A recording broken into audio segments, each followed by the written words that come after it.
Chers amis, comme vous voyez, la patiente est en train de pédaler en roue libre et en se promenant, elle a déjà une tachycardie à 108 et la tension un peu basse quand même. Donc c'est une tachycardie sur un cœur normal qui est secondaire à des facteurs extracardiaques. Vous vous souvenez, dans mon livre, c'est le cas numéro 3. Voilà, si vous prenez donc les livres ici, quand le cœur s'accélère et vous transmet des SOS, et vous voyez ce schéma est très important. Si vous lisez ce chapitre, vous comprendrez tout et vous serez guéri. Terminé. Amis, bonjour. Je vais faire une réponse vidéo à une patiente de 28 ans qui vient me consulter en urgence pour douleur pseudo-cardiaque au niveau du sein gauche, le bras gauche, et voilà, et toute la symptomatologie d'une inondation d'adrénaline. Donc, le cœur palpite, c'est pas parce qu'il est malade. Pourquoi il n'est pas malade son cœur? Parce qu'il a vu des super cardiologues techniciens, qu'on lui a fait tous les examens, et on lui a dit que tout est bien, seulement il faut lui donner un petit traitement. Ce qu'ils font, mes chers collègues, ce qui est tout à fait normal, c'est un petit traitement pour bloquer les récepteurs de l'adrénaline. Alors, je vais vous expliquer. Voyez-vous, là, c'est une serrure, hein, n'est-ce pas? Il y a une clé, une serrure a une clé, d'accord? Alors, les bêta-bloquants, ils vont bloquer les serrures, comme ça, le clé ne rentre pas. Vous comprenez? Milieu, c'est-à-dire que on peut ralentir le cœur en développant le nerf vague. Vous allez sur Internet ou sur ma chaîne YouTube ou dans mon livre surtout. Là, voilà, il est là. On le voit bien. Dans ce livre, j'explique pour que le sport agisse sur le nerf vague et développer le parasympathique, il faut 18 mois de sport. Et pendant ces 18 mois, on va vous aider à bloquer la serrure de l'adrénaline. Ce n'est pas à vie. Aux États-Unis, on appelle ça pill in the pocket. You speak English a little? Non, voilà.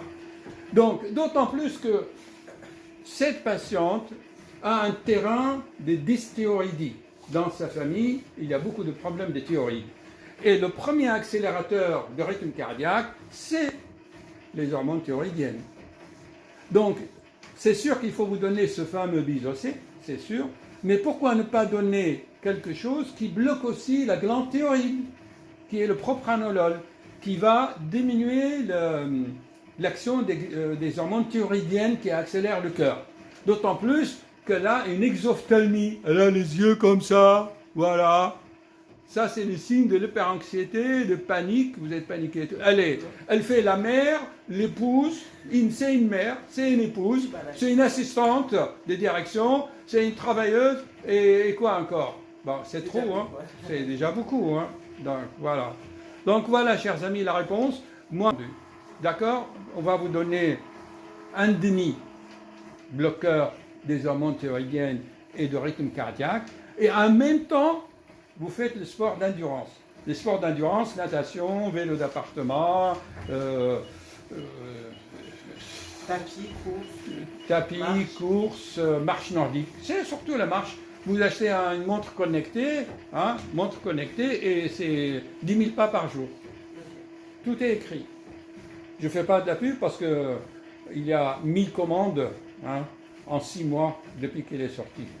En 6 mois, 1000 commandes sur Amazon.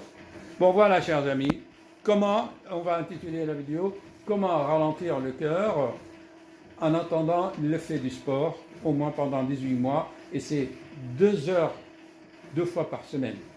Quel jour vous pouvez faire 2 heures par semaine? Je peux le faire mardi soir, vendredi soir. Vendredi, stop.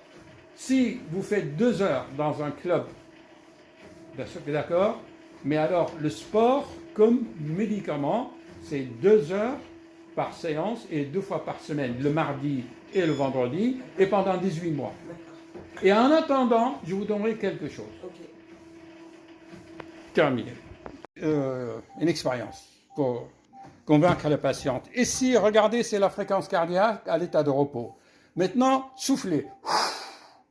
Videz. Voilà. Inspirez. Stop. Soufflez doucement.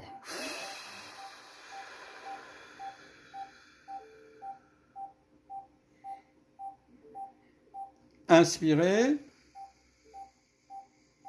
Bloquez. Soufflez. Voilà, chers amis, normalement, quand l'être humain, quand il souffle, on développe le nerf vague, donc on ralentit le cœur.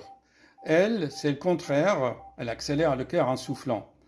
Donc, les sports pour elle, c'est indispensable. On inspire, on bloque. Ah, vous voyez, on commence déjà à développer le nerf vague. On inspire, vous voyez, on s'améliore petit à petit, la moyenne diminue. Voilà, mais par le ventre, hein? Voilà. Quand on dit bien en français, on dit bien souffler un coup, stop. Voilà, la fréquence augmente tout de suite. 30, à peine au bout de 3 minutes. Donc, il faut ralentir ce cœur, hein, comme on a expliqué. C'est comme, pour conclure, c'est comme si on veut monter une côte en voiture en se mettant en 5e vitesse. Et par ailleurs, les douleurs ici, comme ça, c'est des douleurs musculaires parce qu'elle vient de me dire qu'elle serre trop la mâchoire tellement qu'elle a mal aux dents. Voilà. Donc, elle m'a dit tout à l'heure qu'elle va dévorer la connaissance, qu'elle veut guérir, elle vient de me le dire. Et en fait, elle vient de me dire qu'elle prend des médicaments pour une hépatite auto-immune, qu'elle fait des apnées de sommeil, et tout ça, chers amis, tout cela, bien sûr, elle pleure, c'est normal, parce que quand le foie est touché, c'est une dépression qui vient du foie, ça. Donc, il faut soutenir, aider le foie et aider cette patiente. On ne peut pas lui donner des médicaments puisqu'elle a le foie fragile.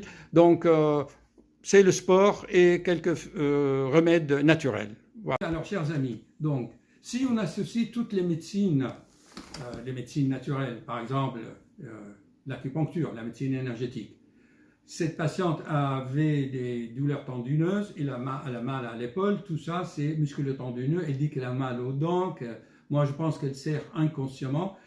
Pourquoi? Si on s'intéresse à la médecine énergétique chinoise, on sait que le foie, c'est lui qui gère l'appareil musculaire et tendineux.